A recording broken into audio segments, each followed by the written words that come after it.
Oke, baik. Assalamualaikum warahmatullahi wabarakatuh, Mas Rama. Jadi pada kali ini saya, Claudia, NIM 86, akan mempresentasikan terkait digital entrepreneur dan aplikasi atau perusahaan yang sedang saya jalankan, sedang akan dibuat. Jadi, saya menggunakan nama Rius.tk. Rius kan seperti yang kita tahu menggunakan kembali atau memakai kembali. Dan memang segmentasinya ini untuk barang bekas. Tapi di sini barang bekasnya itu lebih segmented. Jadi setiap kategori misalnya ibu rumah tangga atau mungkin remaja atau mungkin per umur atau per kebutuhan itu tuh ada klasifikasinya sendiri. Tidak semua barang bekas bisa masuk karena kita juga akan em, mengontrol kualitas produknya tersebut. Jadi itu keunggulan yang saya buat di Rius.tk ini.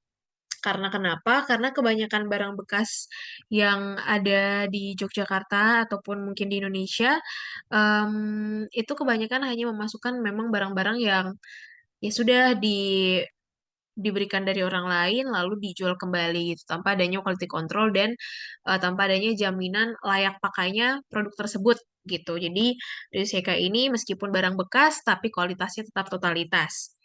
Nah, lalu untuk customer segmentnya sendiri ini memang bisa dibilang cukup general karena remaja hingga dewasa 15 sampai 55 tahun dan dia itu juga memiliki segmentasi sendiri untuk perempuan dan laki-laki, ibu rumah tangga, pekerja kantoran, anak kuliahan maupun sekolahan gitu. Dan untuk value propositions-nya ini, seperti yang tadi sudah saya sampaikan, dia ini adalah barang bekas dengan kualitas totalitas. Jadi meskipun dia ini sudah dipakai sama orang, tapi in second hand atau in third hand dipastikan karena adanya quality control dari Rius.tk, dari staff Rius.tk, barang ini masih layak untuk dipakai. Dan selain itu, seperti yang kita tahu juga harganya terjangkau karena kan ini barang bekas, segmented karena seperti yang tadi saya jelaskan, di sini kan customer segment kita ada banyak, ada ibu rumah tangga, pekerja kantoran, anak kuliah dan sekolah. Jadi mungkin kita ada section-sectionnya sendiri gitu untuk di browse gitu sesuai dengan kebutuhan masing-masing customer. Dan kita juga ada jaminannya. Jadi setelah kita quality control dan ternyata oh barang ini masih layak pakai hingga 1 tahun ke depan gitu dan ternyata tidak tidak terlaksana, maka kita bisa mengadakan refund dan cek and recheck lagi untuk kebaikan layanan quality control produk kita di kedepannya. Dan selanjutnya kita juga mempunyai pelayanan yang instan. Jadi setelah ada customer, kita langsung secara cepat memproses pesanan tersebut. Untuk channelnya sendiri, kita akan menggunakan website. Jadi nanti di website itu akan ada klasifikasinya seperti yang tadi sudah saya jelaskan. Mungkin kalau misalnya kita nonton atau kita membaca di website Zalora atau Tokopedia dan Shopee itu kan juga ada segmentasinya. Nah, di Rius.tk ini juga akan ada. Terus kita juga menggunakan Instagram, Shopee, Tokopedia, dan WhatsApp untuk layanan jual belinya. Nah, memasuki selanjutnya, ini adalah customer relationship. Jadi di customer relationship ini kita menjangkaunya menggunakan kebanyakan dari sosial media. Lalu kita juga ada mengadakan diskon setiap tanggal 1 dan kita juga mengadakan member card di mana bagi pelanggan yang sudah berkunjung 8 kali ia akan mendapatkan member card dan member card tersebut berguna untuk adanya potongan harga atau souvenir gitu. Dan memasuki ke revenue streams, kita itu jaringannya menjangkaunya melalui endorsements. Endorsement ini sekarang lagi marak-maraknya, jadi entah selebgram atau seleb TikTok akan mereview, nge-endorse.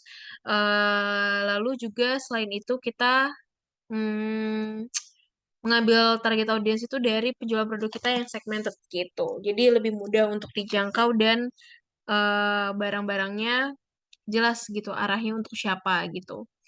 Nah, untuk key resource-nya sendiri, kita itu ada membutuhkan komputer, laptop, handphone untuk digitalisasinya, handphone perusahaan, mesin kasir, mesin zipper untuk packaging, karena kita juga memiliki packaging kita sendiri, nggak asal-asalan taruh dalam plastik lalu dipaketkan, dan kita juga memiliki tenaga yaitu karyawan, marketing, serta packaging server service-nya.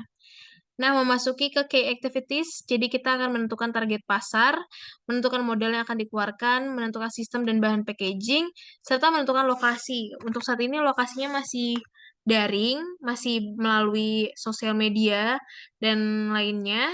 Tapi ketika jangkauan lebih luas lagi, kita akan membuka toko. Nah, selanjutnya kita ke key partners. Key partners ini untuk distributor yang sering-sering mendistribusikan barang-barang bekas. Kita juga akan bekerja sama dengan pengelola pasar loak dan juga promotor.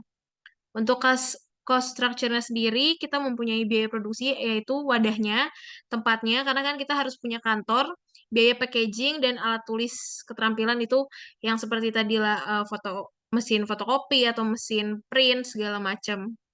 Dan biaya distribusinya yaitu JNE atau JNT, dan biaya pengelolaan sosial media.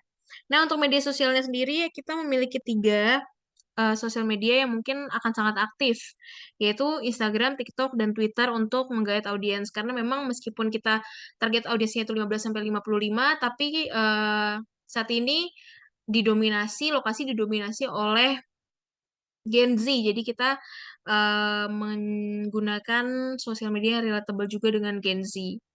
Nah, kita juga menggunakan analisa kinerja media sosial dengan menggunakan website analisa.io, di mana kita tracking terus perkembangan kita di sosial media seperti apa dengan analisa.io tersebut.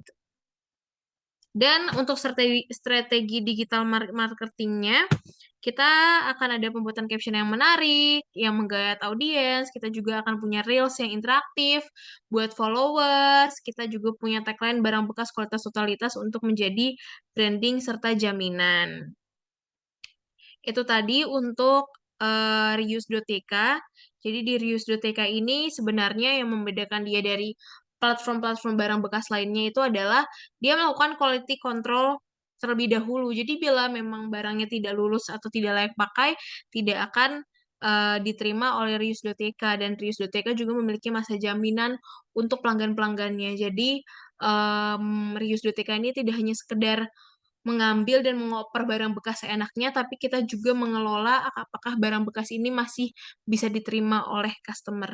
Mungkin seperti itu, Mas Rama. Terima kasih banyak atas semua ajarannya selama digital entrepreneur tersebut. Selama digital entrepreneur, pelajaran digital entrepreneur ini, semoga Mas Rama sehat selalu. Terima kasih. Saya Claudia NIM 86 pamit. Wassalamualaikum warahmatullahi wabarakatuh.